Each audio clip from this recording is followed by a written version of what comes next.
में ठीक रात के 8 बज चुके थे। जैसे ही घड़ी की सुई 8 पर आई, एक अजीब सी हलचल शुरू हो गई। पूरे गांव में रोज की तरह एक साथ कई घरों की डोरबेल बजने की आवाज गूंजने लगी। टन टन, ये आवाज डर पैदा करने वाली थी। वैसे ही सभी लोग जल्दी जल्दी अपने घरों के दरवाजे अंदर से बंद कर रहे थे। हर इंसान डर के मारे कांप रहा था और उनके चेहरे पर एक गहरी चिंता और घबराहट साफ दिख रही थी। लेकिन बाहर से आने वाली डोरबेल की आवाज बंद नहीं हुई। दरवाजे बंद होने के बावजूद वह भयानक आवाज दीवारों के पार घुसकर सीधे लोगों के कानों में चुभ रही थी। लेकिन गांव में एक आदमी ऐसा भी था। उसका नाम था बीरबल। बीरबल इस लगातार और चीखती हुई डोरबेल की परेशान हो चुका था।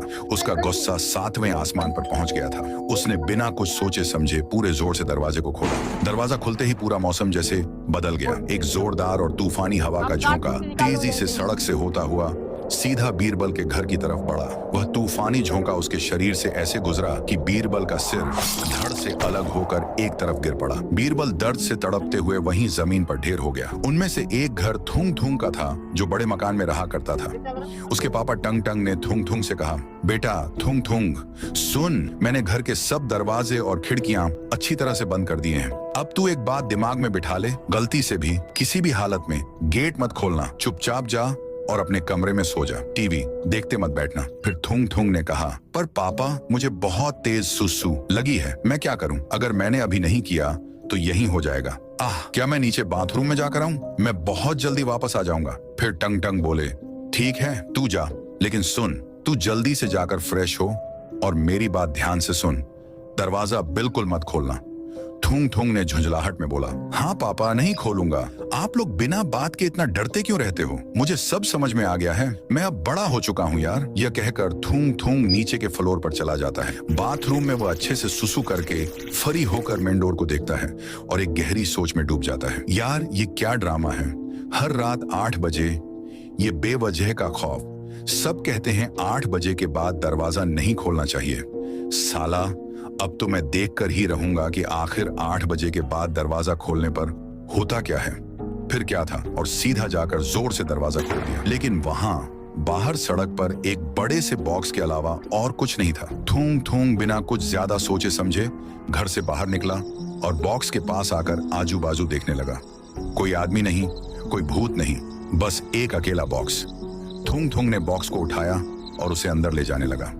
अंदर पहुंचकर उसने बॉक्स को टेबल पर रखा और उसे देखकर सोचता है, वाह एक बॉक्स, किसी ने इसे यहां छोड़ दिया होगा। आज तो मजे ही मजे, इसमें कुछ तो लगता है, कहीं PS5 तो नहीं? कुछ भी हो, देखो दरवाजा खोलने से मेरा फायदा ही हुआ। थुंग थुंग ने जैसे ही बॉक्स खोला, फिर वही अदृश्य हवा तेजी से जाकर थुंग थुंग के घर में घुसती है और सीधा थुंग थुंग के बदन से जा लगती है और पलक झपकते ही थुंग थुंग का भी सिर धड़ से अलग हो गया। वह खौफनाक हवा और भी ज्यादा स्पीड से ऊपर की ओर भागी और सीधा टंग टंग और उनकी पत्नी के बदन से जा टकराया और पल भर में उनका भी सिर कट जाता है। ढोलकपुर के एक बड़े मकान में अब केवल मौत का सन्नाटा छा गया था। ढोलकपुर में अब सुबह हो चुकी थी, लेकिन यह सुबह कोई नई उम्मीद नहीं लाई थी। जब एक नया पुलिस ऑफिसर जांच के लिए आया, उसका नाम था राइस्टार।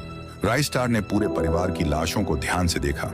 राइस्टार के रोंगटे खड़े हो गए। उसने सोचा, 3 मौत, वो भी बॉक्स खोलने से। अगले ही पल दरवाजे के बाहर सारे गांव वाले थुंग थुंग के घर के सामने जमा हो गए। वे सब डरे हुए थे, रो रहे थे और राइस्टार से मदद की गुहार लगा रहे थे। अरे सर, तुम तो कुछ करो, हम लोग तो मर जाएंगे। हम सबकी जिंदगी नरक बन गई है।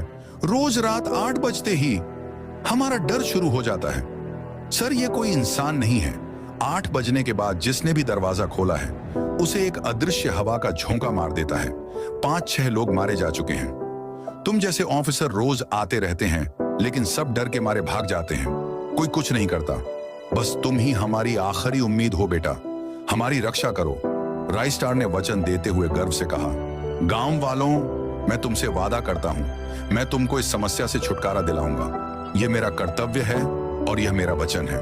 मैं भागने वालों में से नहीं हूं। तुम लोग चिंता मत करो, मैं इस रहस्य को सुलझाकर ही जाऊंगा, चाहे इसके लिए मेरी लाश ही यहां से क्यों ना निकले। राइस्टार का साहस और चुड़ैल का सामना ठीक रात के 8 बजे बजते ही वही चिर परिचित दहशत भरी डोरबेल की आवाज पूरे गांव में एक बार फिर गूंज उठी। लोग रोते हुए दरवाजे बंद कर रहे थे। उनके चेहरे पर वही पुराना डर था। लेकिन राइस्टार नहीं डरा। वो सीधा मेन डोर की तरफ बढ़ा और दरवाजा खोला। बाहर सड़क पर वही बड़ा रहस्यमय बॉक्स रखा हुआ था जो थूंग थूंग को मिला था। राइस्टार ने मन ही मन सोचा, अरे ये तो वही बॉक्स है, बिल्कुल वही जिसे मैंने वारदात की जगह पर देखा था, और थूंग थोंग इसी के वजह से मारा गया था। अभी देखता हूं कि तुम क्या करते हो। ये सोचते हुए राइस्टार बॉक्स के पास गया और उसे उठा लिया। वह जानता था कि वह खतरा मोल ले रहा है, लेकिन उसने हिम्मत नहीं हारी। वह बॉक्स को घर के अंदर ले आया। राइस्टार ने टेबल पर बॉक्स को रखा और उसे सीधा खोल दिया। ढक्कन खुलते ही वही अदृश्य जोरदार हवा का झोंका तेजी से घर के अंदर राइस्टार की तरफ बढ़ने लगा। लेकिन इस बार परिणाम अलग था। वो झोंका घर के अंदर घुस नहीं पा रहा था। बार बार कोशिश करने पर भी नहीं घुस सका। अदृश्य हवा का झोंका चारों तरफ से घर में घुसने की बेकार कोशिश कर रहा था। दरवाजे और खिड़कियों पर बार बार टकराने के बाद जैसे ही उसे समझ आ गया कि वह घुस नहीं पाएगा, उस झोंके ने पल भर में अपना रूप बदल लिया, जो कि बेहद डरावनी लग रही थी। चुड़ैल गुस्से और हैरानी से चीखते हुए बोली, अरे ये क्या हो रहा है? मैं इस घर में घुस क्यों नहीं पा रही हूँ? कल तो मैं बिना किसी रुकावट के अंदर गई थी और आज यह अदृश्य दीवार कहाँ से आ गई? मुझे इस पर विश्वास नहीं हो रहा। अब मेरे पास समय नहीं है, मुझे खुद ही अंदर आकर अपना काम खत्म करना होगा। चुड़ैल अपने भयानक रूप में सीधे राइस्टार की ओर बढ़ी, लेकिन जैसे ही उसने दरवाजे की अदृश्य सीमा को पार करने की कोशिश की, उसे किसी चीज ने झटक दिया। असली रूप में आकर भी वह अंदर नहीं घुस पा रही थी और न ही राइस्टार का कुछ बिगाड़ पा रही थी। चुड़ैल ने गुस्से से कहा, अरे ये क्या ड्रामा है? अंदर क्यों नहीं आ रही? चल पहले ये बता, तू कौन है और तेरे पास ऐसी क्या शक्ति है जो मुझे अंदर आने से रोक रही है? राइस्टार बोला, मैं तुझे बता दूं, मैं इंसान ही हूँ, पर मेरे पास ऐसी पावर है कि तुझ क्या, तेरे जैसे 10 और भूतों को भी एक साथ रोक सकता हूँ। तू तो बस एक छोटी मोटी रुकावट है। अब बकवास बंद कर, जल्दी से बता कि तू लोगों को हर रात 8 बजे क्यों मार रही है और ये बच्चों वाला खेल क्यों खेल रही है, वरना मैं इसी वक्त तेरा ये बॉक्स जला दूंगा। मुझे पता है तेरी सारी शारीरिक शक्ति और आत्मा इसी में बंद है। अब बता, जल्दी बोल। चुड़ैल डर गई। उसने कांपती आवाज में कहा, नहीं नहीं, ऐसा मत करना प्लीज, मेरे बॉक्स को हाथ मत लगाना। मैं तुम्हें सब बताती, मैं सब बता दूंगी। दरअसल मेरा नाम करीना है। एक दिन मैं और मेरा छोटा मासूम बच्चा बाजार जा रहे थे। सब कुछ ठीक था, तभी मेरे बच्चे को रास्ते पर पड़ी एक चमकीली गुड़िया दिखी। वह उसे पाने के लिए सीधा उसकी ओर दौड़ने लगा, पर उतने में तेज रफ्तार कार ने उसे जोरदार टक्कर मार दी। मैंने मदद के लिए लोगों से गुहार लगाई, पर किसी ने मेरी नहीं सुनी। एक बाइक वाला निकला, मैंने हाथ जोड़े पर वो भी नहीं रुका। एक जीप वाले से मैंने रोते हुए कहा, मेरे बेटे को अस्पताल पहुँचा दो, पर उसने मुझे झिड़क कर कहा, अबे क्या मैंने यह जीप तेरे बेटे को बचाने के लिए खरीदी है? जाओ जाओ, मैंने तुम जैसे नौटंकीबाज लोग बहुत देखे हैं। हटो यहाँ से, मेरा कीमती वक्त जाया मत करो। और फिर वह तुरंत जीप में बैठकर वहां से भाग गया। मेरे पास कोई रास्ता नहीं बचा था। ऊपर से मेरा बच्चा दर्द के मारे तड़प रहा था। उसके बाद मैं पागलों की तरह इसी गांव में मदद के लिए भागते हुए आई। मैं लोगों के घर के बाहर पहुंची, पर उन्होंने अपना दरवाजा नहीं खोला। मैंने लगातार दरवाजा खटखटाया। कुछ देर बाद किसी तरह एक आदमी ने दरवाजा खोला। मैंने उसको रोते हुए कहा, मेरा बच्चा दर्द के मारे चिल्ला रहा था, मैं आपसे अपने बच्चे के जान की भीख मांग रही हूँ। पर उसने मुझे यह कहते हुए भगा दिया, अरे तू चली जा यहाँ से, मुझे कोई पुलिस वाले इसके लफड़े में नहीं पाड़ना, मैं फालतू के झंझट में नहीं फंस सकता। फिर उसने मुंह पर दरवाजा बंद कर दिया। उसके बाद मैंने हर घर के दरवाजे खटखटाए। किसी ने मुंह पर दरवाजा बंद कर दिया तो किसी ने बाहर से ही मदद करने से इनकार कर दिया। जब मुझे कोई मदद नहीं मिली, तब मैं रोती हुई वापस अपने बच्चे की ओर भागी। कुछ देर बाद मैं उस तक पहुंची, पर अब बहुत देर हो चुकी थी। मेरा बच्चा तड़प तड़प कर मर गया। इस गांव के लोगों ने उसकी एक चीख भी नहीं सुनी। मैं बच्चे के जाने के गम में पूरी तरह टूट गई और सदमे में मैंने पुल के ऊपर आकर पूरे गांव को बद्दुआ दी। ओह, ढोलकपुर के बहरे और पत्थर दिल के लोगों, तुम सब ने मेरी और मेरे मासूम बच्चे की चीख को अनसुना किया। मैं तुम्हें श्राप देती हूँ, अब से हर रात ठीक 8 बजे मैं एक अदृश्य खतरे के रूप में तुम्हारे दरवाजे पर आऊंगी। तुम सब डर के मारे अपने दरवाजे बंद कर लोगे और जिसने भी उस वक्त स्वार्थ या डर को छोड़कर दरवाजा खोलने की हिम्मत की, उसे वही तड़प मिलेगी जो मेरे बच्चे को मिली थी। उसके बाद मैंने ब्रिज के ऊपर से कूदकर अपनी जान दे दी। इसी वजह से मैं लोगों को मारती हूँ। उन्होंने मेरे बच्चे को मरने दिया, अब मैं उन्हें उसी दर्द का एहसास कराती हूँ।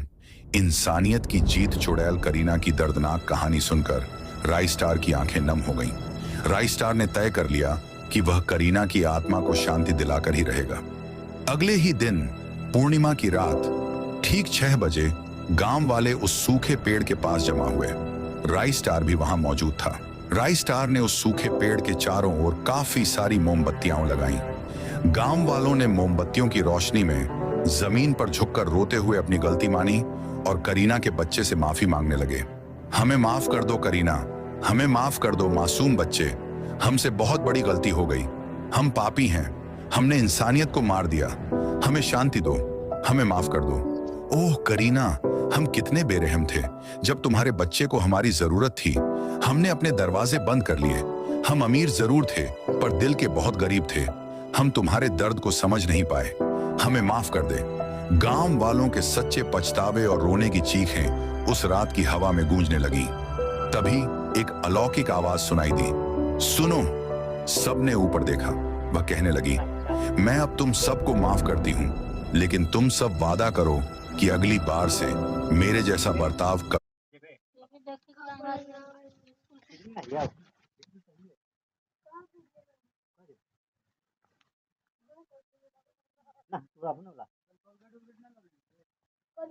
पैसे कल बचत ले जाओ।